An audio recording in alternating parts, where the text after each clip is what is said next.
Welcome to the Center Square Radio Hour for the second weekend of September 2024. I'm your host, Chris Krug. The Center Square and the Radio Hour are projects of the Franklin News Foundation, a 501c3 independent, nonprofit, nonpartisan news service. Established in 2019, the Center Square Newswire publishes original taxpayer-centric straight news that focuses on the size, scope, and effectiveness of local, state, and federal government. On the Center Square Radio Hour, our journalists explore their top stories, adding insight to the headlines. We'll also present thoughts on the economy from Dr. Ortve Divangi, PhD economist, and bring you the latest in K-12 education news from our Franklin News Foundation's Chalkboard News team. Today, we'll look at the latest election news. We'll hear about the free speech lawsuit in Surprise, Arizona, and we'll discuss a new report examining state labor laws around the country. We'll be right back with all that and more in the Center Square Radio Hour.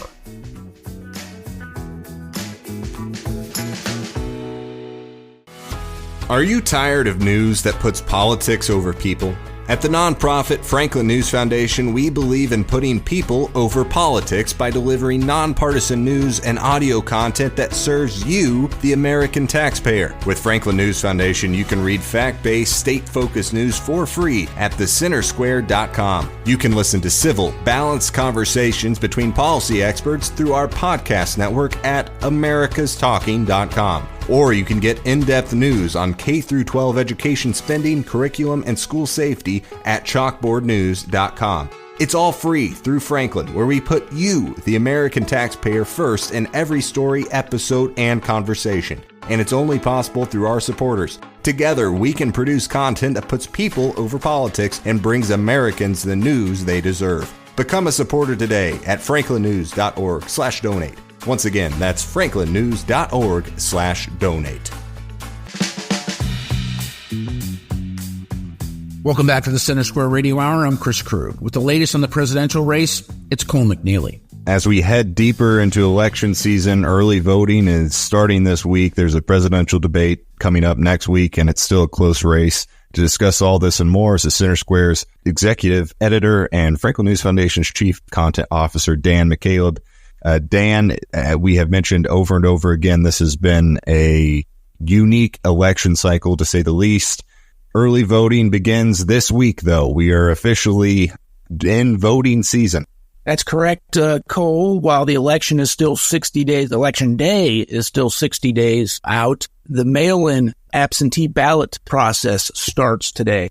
That would be one of the key swing states of North Carolina. The other state is Delaware. Absentee ballots are being mailed out to voters in those two states today. So the voting is underway. We do have, and over the coming week, next 2 weeks, a number of other states are going to start voting, at least the absentee ballot process, the mail-in voting ballot process. So it's been a long summer heading into this campaign. As you mentioned up front, it's been an unusual campaign season already. And then you've got the first debate coming up between former President Trump, and Vice President Kamala Harris Tuesday in Philadelphia. That will be interesting. Yeah, and with Kamala Harris now being the Democratic nominee, this became a much closer race. Much closer. In fact, polling averages from across the country have Kamala Harris with the slightest of leads over President Trump nationally. And in the key swing states, let's face it, there are essentially 7 states who are going to decide this election. The swing states of Pennsylvania, Wisconsin, Michigan, Georgia, North Carolina, Arizona, and Nevada. And polling in those states are very close, with Trump holding a slight lead in some of them, Vice President Harris holding a slight lead in some of the others. Who knows? This race could go either way, and Tuesday's debate could play a key factor. Now, some people argue that no one pays attention to the debates. It's not going to change anybody's mind. But if either or have such a disastrous debate performance as President Biden did back in June, that could sway some voters, because there's still a significant number of undecided voters in this race. Why don't we talk about the debate here for a minute, Cole?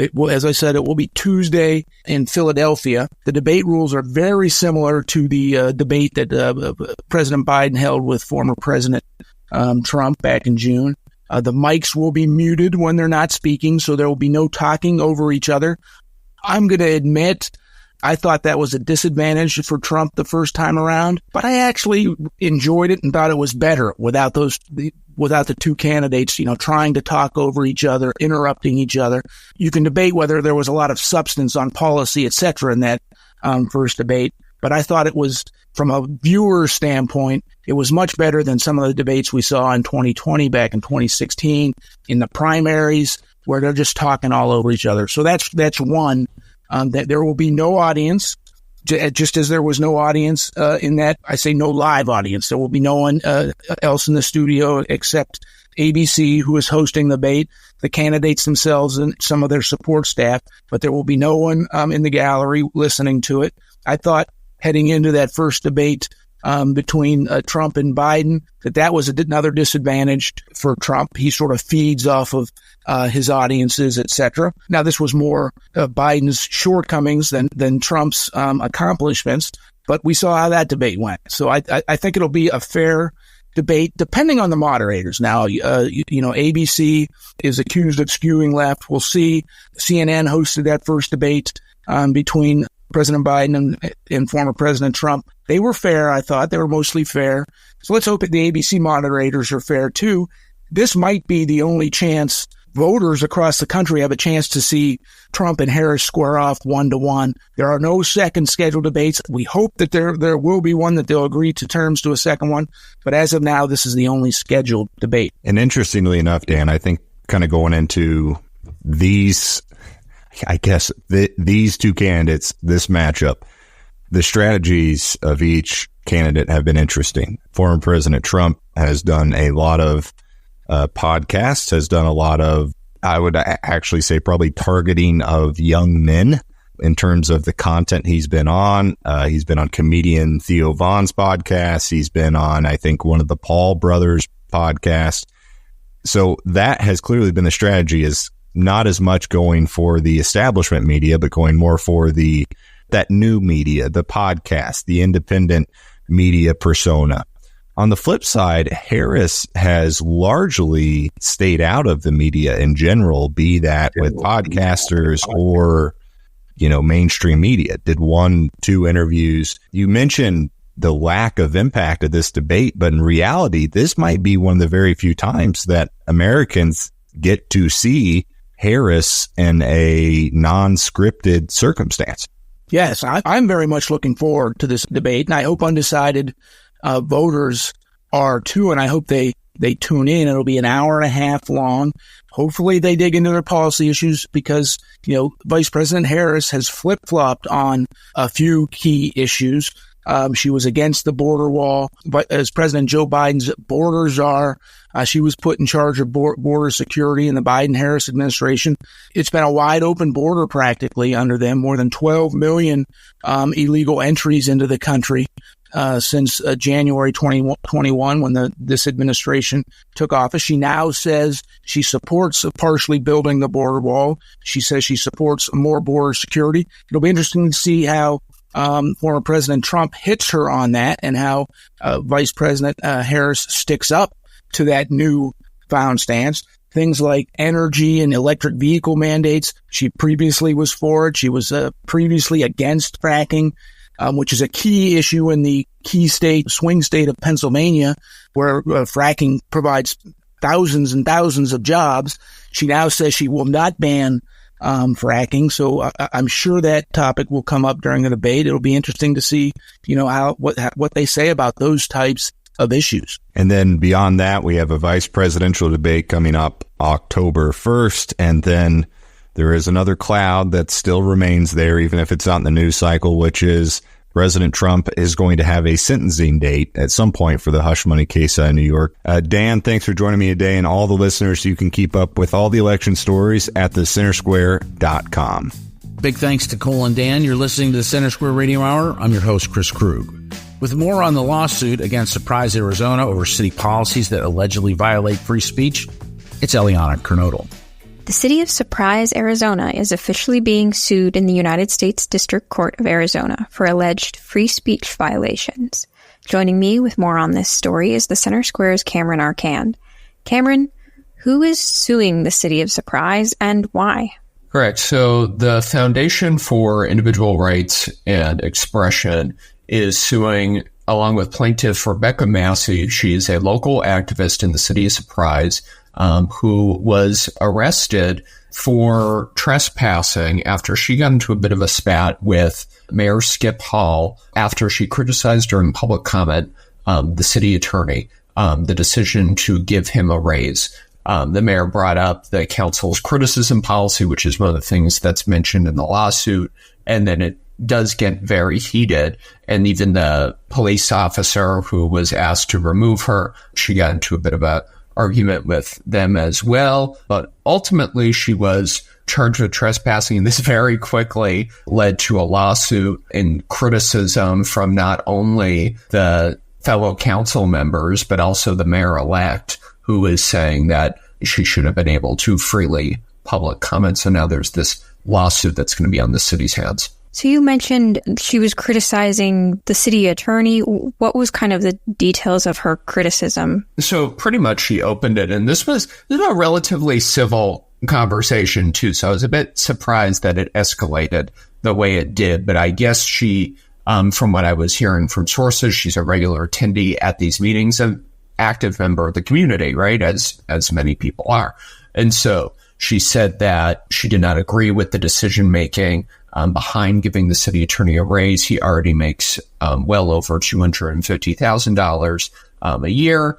Said that, he has not done an exceptional job based on certain parameters, and that's usually how they would classify giving somebody a raise. And then at that moment, Mayor Skip Hall then said that, some of the nature of how she was criticizing violated the parameters of public comment during that period, which is what led the situation to escalate and ultimately her getting removed. So you mentioned she's an active participant in the community. Do we know, is there any kind of backstory between her and the mayor? Is this did this come out of nowhere, or is this kind of a longer running thing? No, so this didn't come out of nowhere. From what I was hearing from sources, she is a regular attendee at city council meetings, and normally, nothing's gotten this escalated before, but she is known to, raise scrutiny about, where her taxpayer dollars are going, as many people are. And the fact that it also notably got an criticism from the incoming mayor who will be taking office in January because Skip Hall is leaving office. Kevin Sartor, he even said, this is not something that should have happened. Should have let her keep speaking. And there's also concerns more generally that even in this lawsuit that the council's criticism policy violates the First Amendment. So there are some serious questions here. She's a known quantity in the community, but I don't think anyone would have seen it escalating to this sort of level. And the lawsuit isn't just limited to the city. There's some personal lawsuits as well. What's going on there? Yeah, so this is both Mayor Skip Hall as well as the officer who arrested Massey are also being sued in their individual capacity. So not only is the city going to need to decide whether or not they want to settle this case or fight it in court, these two defendants might also have to make similar choices to that as well.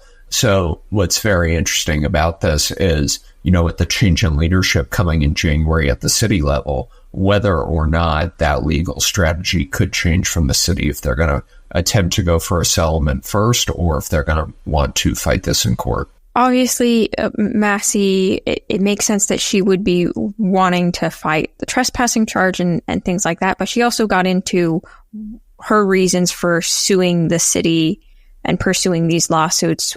What was kind of her reasoning on that? Yeah, so something that she said recently, she said, I wanted to teach my children the importance of standing up for their rights and doing what is right. Now I'm teaching that lesson to the city.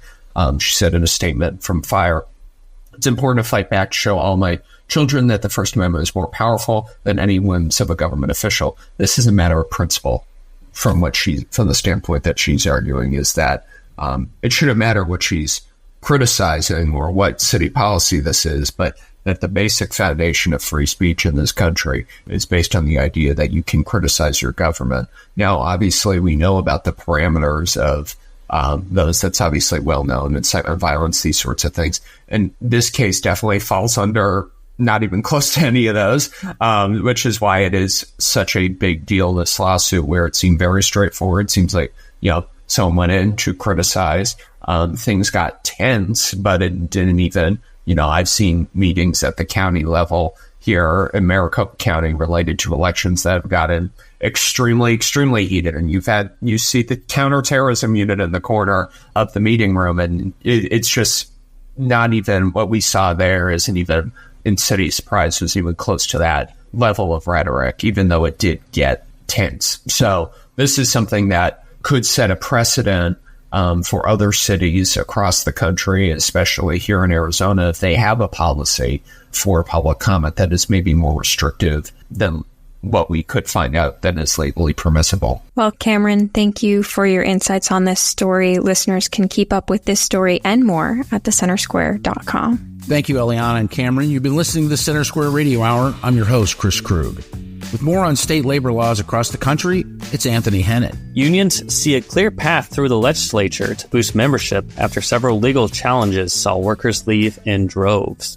Joining me today is the Center Square's Pennsylvania editor, Kristen Smith. Kristen, what is happening with unions, public sector labor laws in Pennsylvania and across the nation?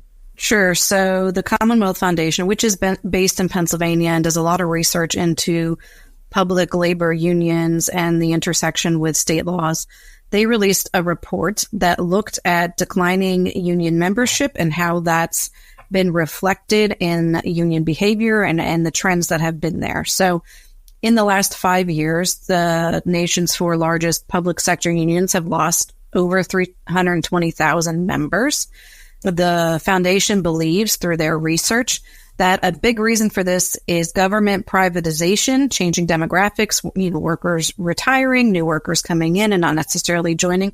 But more than anything, they think the biggest correlation here is a 2018 Supreme Court decision called Janus that basically said that unions could no longer make workers pay what they call fair share dues, which meant that non-members had to pay for union representation, even though they weren't members, because they were presumably benefiting from collective bargaining agreements.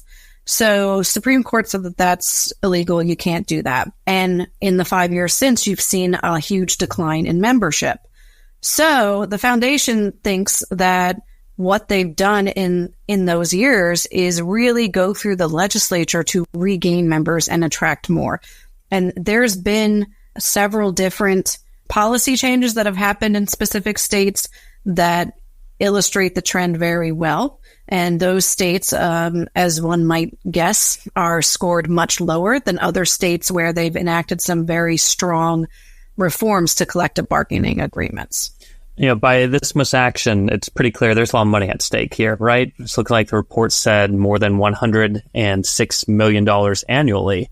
There's been a decline for dues and fees going to these unions. So this isn't a small thing. This is some significant money on the table. Yes, there certainly is. And in states that are considered union strongholds, the impact on their union due collecting is definitely hurt by this exodus of members. When we think of union strongholds in the report, the foundation points to Illinois, Michigan, and Maryland in particular. Illinois, they said if there was a grade lower than F, they would give it to Illinois. And, it doesn't come as a surprise to anyone that the state ranks that low. However, something that they've done in the last year is enshrine the right to unionize into their state constitution. This is something that no other state has done. And because of it, that basically means that any workplace at any time has the right to organize. And that's even workplaces that were once considered inappropriate for unionizing, like state legislatures. And so the problem with this means that there is no checks and balance for union executives. They can come in with collective bargaining agreements that, reach for the sky. And there's not a lot that can be done to counteract this. And, you're going to have requests that the foundation says will require taxpayer support and likely tax raises. So there's a real threat there. They said that this is a very dangerous experiment that, other states, including Pennsylvania and Vermont, are eyeing. Now, They haven't gone anywhere yet. The political divides in those states is a little different than Illinois, so it's to be determined how far those will go. But Pennsylvania and Vermont in particular have considered it seriously, and their legislation has been modeled after Illinois' constitutional amendment. Then there's states like Michigan. Michigan has really accelerated their pro-union protections in the last 2 years, something that the report says is kind of unprecedented as far as reforms across the nation. They were the first to repeal what's called paycheck protection. Paycheck protection essentially said unions cannot use public payroll services to withdraw or to, automatically withhold union dues. And like money for political contributions. So undoing that obviously is a big win for the unions. Then there's also, they've rolled back right to work provisions in the state. So those are two big steps that not every state has taken. And again, it's happened very quickly. Then you have a state like Maryland, which is very strong for union participation.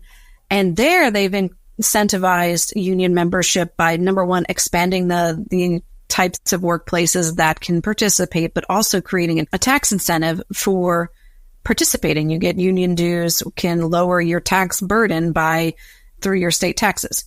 So they're doing several different things here to really draw people back into the union. It's unclear how effective that will be, but the foundation says the overarching point here is that they think that the solution to this problem is through legislative remedy. And there are states that are having success going this route. Yeah, it seems like we've seen a flurry of activity from judicial decisions then spurring legislative action.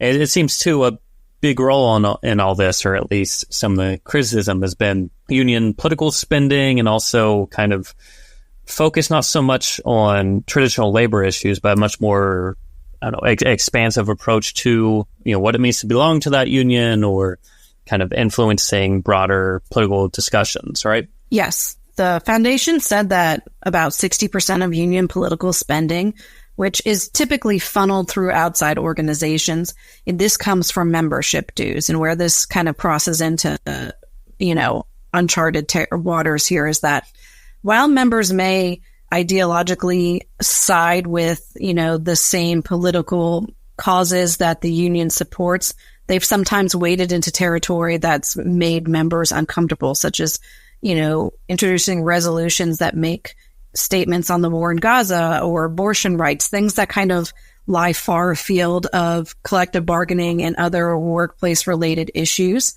And so, with the opportunity to leave the union or to prevent your dollar supporting this sort of activity, the foundation says that they think that this is a common reaction among members, that none of those issues, for example, it doesn't relate to what being a teacher is. And so a lot of them feel like, taking these very strong political stances, it's dividing the workplace rather than uniting it. Well, Kristen, thanks for joining us today. Listeners can keep up with this story and more at thecentersquare.com. Thanks to Anthony and Kristen for that update. That'll do it for the first half of the Center Square Radio Hour. After the break, we'll look at more top stories from across the nation. Why are 3 states and several trade organizations suing over a new federal rule on funding for oil and gas projects? Do identity wheel worksheets violate student rights? And will the Fed rate cut impact mortgage rates? All that and more when we return on the Center Square Radio Hour.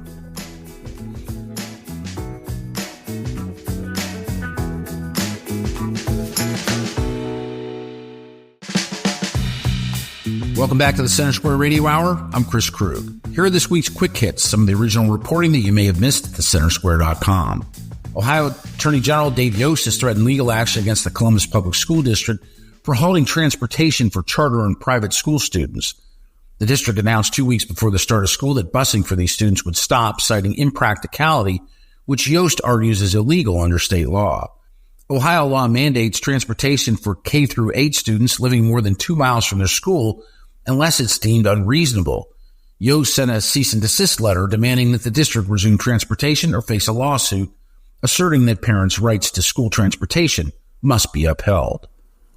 The California legislature passed a bill banning local governments from enacting voter ID laws for local elections, overriding Huntington Beach's plan to implement such a requirement in 2026.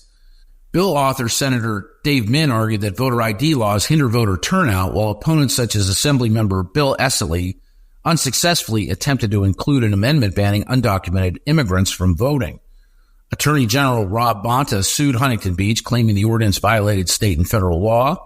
As a charter city, Huntington Beach may pursue legal options, arguing its ordinance was valid under the state constitution. Linda Sun, a former deputy chief of staff to New York Governor Kathy Hochul, has been arrested on federal charges for allegedly acting as an agent for the Chinese Communist Party and laundering millions of dollars with her husband. Prosecutors claim Sun used her government position to promote China's interest, alter official messaging, and arrange meetings for Chinese delegations, while she and her husband used laundered funds to buy luxury properties and items. The Hochul administration reported Sun's misconduct in 2023, leading to her termination. Both Sun and her husband face multiple charges, including money laundering conspiracy.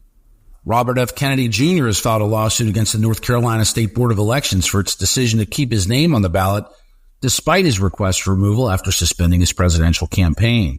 The board cited logistical reasons, as over 1.7 million ballots were already printed when Kennedy's request was made. Kennedy argues that his rights were violated and that the board's delay caused the issue. This lawsuit is the fifth filed against the board in just over a month, following multiple legal challenges from both Democratic and Republican groups.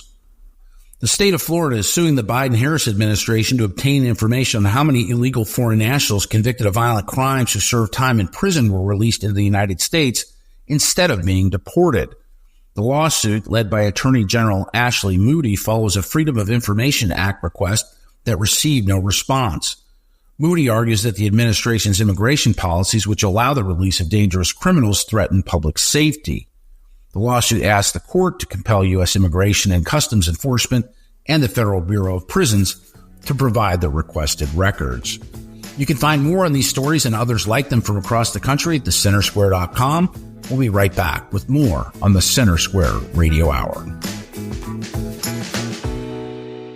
Knowledge is power, and you deserve to know what happens in your state government. That's why the Center Square's reporting zeroes in on state authorities publishing stories that show where your money goes and who spends it. The Center Square gives power to the taxpayer by tracking politicians' use of the people's money and demanding transparency from state-run agencies. This is how the Center Square equips you, the American taxpayer, to hold your state government accountable. Sign up now for your state's Center Square newsletter at thecentersquare.com. Welcome back to the Center Square Radio Hour. I'm Chris Krug. With more on the lawsuit against the new Bureau of Energy Management rule, it's Eliana Kernodle. A lawsuit is challenging a federal rule that 3 states and some trade organizations say could hamper oil and gas exploration and production for small independent operators on the outer continental shelf. Joining me with more on this story is the Center Square's Steve Wilson.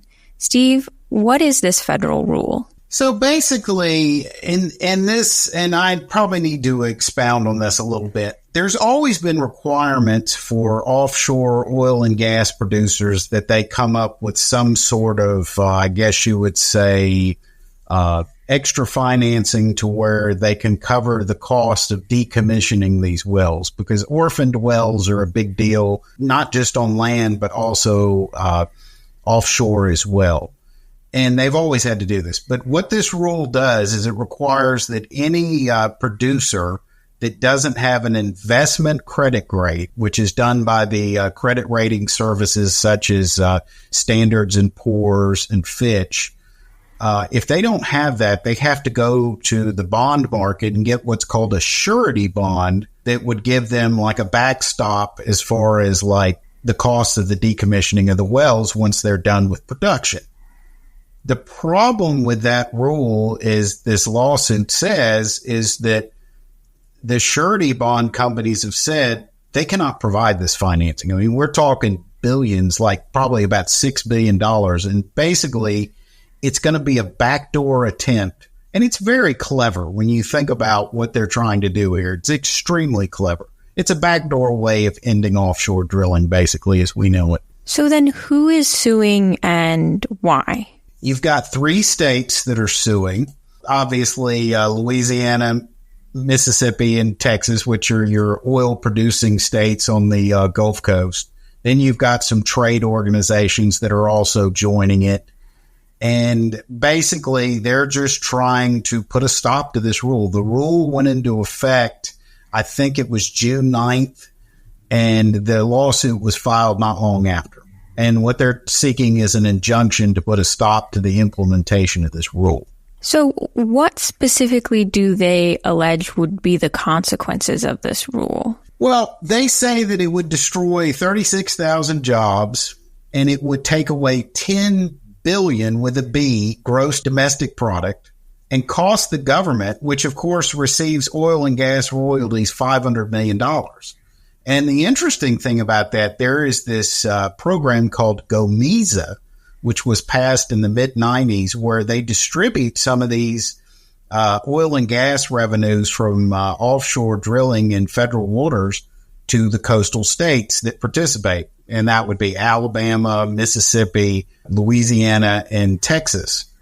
And these revenues would go away, obviously, if you don't have offshore drilling. So what does the federal government argue is the need for this rule? Their whole contention is that we need to cover these decommissioning costs, because if we don't, the taxpayer is going to have to pay for this. The plaintiffs in the lawsuit counter that in the past, I think at 40-something years of offshore oil drilling, taxpayers have only had to cover $58 million in costs when it comes to decommissioning these wells. And when you think about the billions involved in the production of oil and gas, that's not very much money. That's a drop in the bucket. Yeah, because like you mentioned, the federal government does make money from this, from the royalties and whatnot, right? Yes. And the thing is, it's basically the federal government is cutting off its nose to spite its face, basically, with this. But I think what it is people in the administration, they have this agenda where they're trying to wean us off fossil fuels, and they see this as a way of doing so. And the lawsuit mentions that. And like I said earlier, this is a very, very subtle thing that most people out in the general audience wouldn't understand.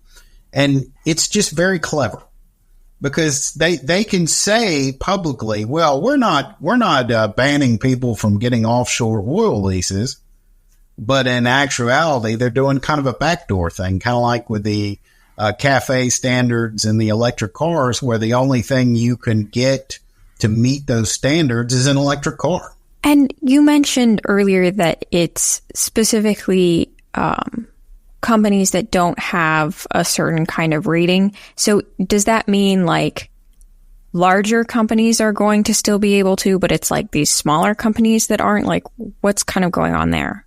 Well, the interesting thing is, it used to be that it was the main oil companies, your BPs, your Shell, your Chevrons, your Exxon Mobils, that would just they would be what they call vertically integrated, where they're doing everything.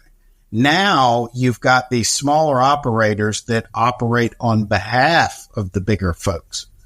And what's going to happen with that is most of your exploration and production is by these these smaller operators.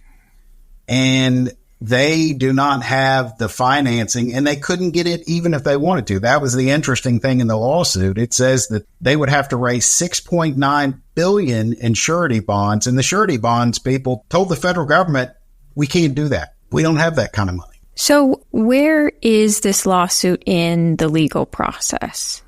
Right now, it is in federal court in the Western District of Louisiana, and they're just going through the argument phase. People are intervening. I don't know if you're familiar with that, where you can file what's called an amicus brief, which is called a friend of the court brief. And there's some groups that have filed either in support of the rule, but mostly against the rule. And this is going to be an ongoing thing, but what'll be interesting to see is if the judge in the case decides to go ahead and slap an injunction on it and stop the implementation of this rule, as they've done with so many Biden administration policies. Well, Steve, thank you for your insights on this story. Listeners can keep up with this story and more at thecentersquare.com. Thank you, Eliana and Steve. You're listening to the Center Square Radio Hour. I'm your host, Chris Krug. With more on the Seattle Public Schools' use of identity wheels in the classroom, we'll go back to Eliana Kernodle. Seattle Public Schools has amended certain student information policies after a parent complained to administrators that an identity worksheet handed out by an outspoken teacher may have violated federal and state laws. Joining me to discuss this is Chalkboard News editor Brendan Clary. Brendan, what were the parents' concerns and what was the situation that led them to speak up? Yeah, so this was from a parent of a student who goes to Chief South International High School in the Seattle Public School District. And essentially, as a beginning of the school year activity last year, so September 2023, I believe. Yeah, September 2023. In one ethnic studies class, a world history ethnic studies class, there was a worksheet called a social identity wheel handout. So social identity wheels, if you're not familiar, are sort of a way to map your different characteristics. And sometimes these look like charting your privilege and your oppression. These are something that I think have been around for a little while, and they have a lot of probably the most play in ethnic studies courses and those kinds of things. That's where you are most likely to see them in states like Washington or California. That's where I've seen those most likely come into things. And in Seattle Public Schools, they actually sent out like a Black Lives Matter at School, a slide deck to school districts in February, I think this year, where they recommended that social identity wheels were part of that curriculum and trying to ask students to chart like their privilege and oppression. So that's kind of what this comes down to. And basically the parent said, look, my student was told to fill out this social identity wheel handout, fill it out completely, and then save it with your name attached to it. And the handout specifically asks for things like mental or physical health, psychological or political affiliations, economic status, gender and sexual orientation, those kinds of things, race, ethnicity, religion. So those kinds of things were on the handout there. And those specific characteristics are protected under student privacy laws, both at a state and federal level, right? Yeah, so that's kind of what got under the parents' skin. And that's what she was complaining about, is essentially that this would violate the Protection of Pupil Rights Amendment. And I think I might have misspoke a little bit there earlier. The assignment required students to describe their race, ethnicity, religion, physical and mental ability, economic status, gender, sexual orientation, and some other characteristics as well.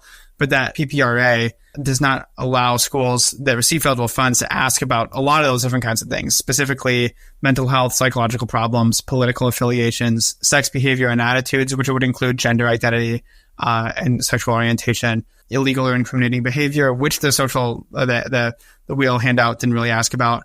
Religious practices, though, affiliations and beliefs, and then income. So those are things that were definitely covered in that handout, right? And so those are protected by that Protection of Pupil Rights Amendment. And that law spells out that schools cannot ask about that in a survey or analysis without the prior written consent of a parent. So you can't go out and ask your students those kinds of things without parental consent. And so that's what the parent said, is that the school had violated the PPRA because they did not ask for their permission to, ask these questions of her student. And you submitted a public records request and got some emails related to this. So through that, you kind of saw not only the school's response to her, but also kind of their internal conversation. What was that conversation? What was that response that they gave to these concerns? Yeah, really, they kind of came up with a way to talk about, like, how do we respond to the parent without really discussing the PPRA. So that was like the default reaction was, how do we sort of try to make this right, but also we don't admit any kind of fault. And that was pretty clear in some of the communications there. The regional executive director of schools, Christopher Carter, he told the assistant superintendent, Mike Zarowski, about, here's what we think we should do, and essentially said that we should get the teacher and the principal to meet and review the syllabus, reference this curriculum map, reference the state's ethnic studies framework and referenced a world history textbook, and then kind of added, well, I don't think the teacher even uses that, but we should, sort of bring it up. And that seemed like it was kind of a way to like talk about this in context with like what the school's trying to do without admitting anything related to the PPRA, and basically said that the principal would share our interpretation of the law, which will be consistent with our legal counsel. So they're basically saying we have like an idea of the PPRA, and so we'll share that as well, but not admitting any kind of fault, and really trying to deflect toward like, here's what the state says, and that we really believe, and the school district still maintains that social identity wheels are a good thing for students to use. But they have adjusted their policy some now, correct? Yes, that's correct. So they confirmed with me that they no longer allow teachers to get students' names attached to that, or to have students turn in their work. They're allowed to do these social identity wheel handouts, but they're not allowed to turn that information in, because when they do, they're giving that to the school. And so that would potentially violate the PPRA. So the school told me in a statement, we're no longer allowing teachers to do that. They've amended their policy. And so that wasn't really part of the original response to parents, but because of that parental complaint, because of the reporting on this, asking the questions, they've said, like, we're not going to allow teachers to do that anymore. And the parent who originally had this complaint still has some concerns. Yeah, some of the concerns are, if you're in a classroom full of kids and you're still writing down some of this stuff about your personal characteristics or your identity, then, there could be problems. Like, what if you're writing down something about your religion, and then the student who's sitting just a few feet away from you on a different desk sees what you're writing and then starts teasing you for it, or, you kind of have to think worst case scenario here, or you drop your paper, somebody else picks it up, somebody else finds it, and then they discover something, an invisible characteristic about you that you weren't ready to share with them, but you felt like you had to because it was part of your class, your handout that you had to get done. So it's one of those questions of how does that play out in the real world, maybe. But that's something that the school district says is worth the risk, right? They've said we still believe that this is a valid and a good thing for students to do. Well, Brendan, thank you for your insights on this story. Listeners can keep up with this story and more at chalkboardnews.com. Thanks to Eliana and Brendan for that update. You're listening to the Center Square Radio Hour. I'm your host, Chris Krug. Joining me to dig into the relationship between the Fed rate and mortgage rates is PhD economist Dr. Orphe Divounguy. Hey, one of the lingering debates among the social media pundits has to do with the real estate market. And I'd say also, we're not going to talk about the car market, but, they're largely saying the same things. Interest rates are going to get better and inventories are going to get better. So wait, you don't think that that's a good idea in the housing market? There's been some equilibrium in the housing market in terms of pricing. I mean, I get an update from my local friendly neighborhood realtor person, and, it's gone from seller's market to kind of like 50-50 for whatever that's worth, right? That's their local measure here where I live. Okay. The interest rate as it is today, and this is straight from Freddie Mac, 30-year fixed rate, 6.46%. We're talking about the Fed making a change in all likelihood. You and I are speculating that it's going to be a quarter point that would have a positive influence over the interest rate that people would be able to get. But I mean, the idea of waiting, what's your take on that? So I think that's the biggest misconception, that the Fed rate cuts are going to bring down mortgage rates somehow. I deal with that. So what? And I'll tell you why. First of all, mortgage rates today already reflect Fed expectations. Markets are forward looking. And so yes, traders expect 3 rate cuts right?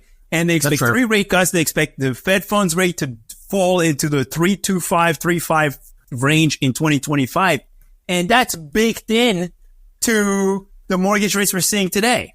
And unless you get a big shock, something that changes that shifts those expectations, you're not going to get a change in mortgage rates, even if the Fed cuts tomorrow, because that would be in line with expectations. And so I think that's an important point to make to our listeners. So when I hear people say, I'm just waiting for the Fed to cut, I say, well, you look, the Fed will cut and you'll see it won't change anything. So you're saying that the rate that people are seeing now, it's somewhat already pricing in. Absolutely. And so suppose the Fed makes those 3 cuts, right? It's very much in line with expectations. And so you're not going to see any big change in pricing. If, on the other hand, the Fed cuts by more than expected, right? Mm-hmm. Because of some big deterioration in the labor market, because economic growth is slowing more than expected, then you're going to see a rush, a flight to safety, the safety of treasury yields, treasury bonds. Yields are going to drop. Mortgage rates are going to drop. And then, of course, you're going to get that big drop in mortgage rates that people want to see. But I would say be careful what you wish for, because in my life, there's only been a few times where we've seen massive drops in mortgage rates. Bursting of the dot-com bubble. You know what happened to the unemployment rate in your stock market, your earnings. 1999. The global financial crisis and the start of a global pandemic. And so, no, I don't actually want 2020 the labor market to crack in order to see mortgage rates. In fact, home buying demand slumps in recessions because people without jobs can't get a mortgage in the first place. And so that's not what we want to see, guys. What we'd like to see is a strong U.S. economy, mortgage rates continuing to ease at a decent pace towards the Fed's 2% target, and a strong U.S. economy. And if that happens, right, then I don't think mortgage rates are going to decline very much from here. I think they might be kind of settling in this range here, right? The 6 to 6.5% range might be the norm, unless, of course, the labor market cracks. Now, of course, if you get more pressure coming from the federal government spending, and you get higher borrowing and bigger fiscal deficits, the pressure on rates is up, not down. And of course, to me, that's why I say to people, look, if you're ready to buy right now and you can afford to do it, now might be the best time ever, because the risk of waiting is kind of high, right? Either because rates could come back up due to the higher and higher fiscal deficits, or we get a big crash that brings rates down, along with a higher unemployment rate, a higher jobless rate. Anyway, that's my assessment of the whole thing. And I think people need to hear that. There's big misconception out there that people think, hey, we're going to get 3 rate cuts in 2024, and so mortgage rates are going to fall. No, that's all baked in. You know, markets have been expecting 3 rate cuts for a while now. Thank you for joining us, Dr. O. That'll do it for another week of the Center Square Radio Hour. The Center Square Radio Hour is a production of America's Talking Network, produced by Eliana Kernodle. If you missed some of today's show, you can find it at americastalking.com. I'm Chris Krug, and on behalf of everyone at Franklin News Foundation, thank you for listening to the Center Square Radio Hour.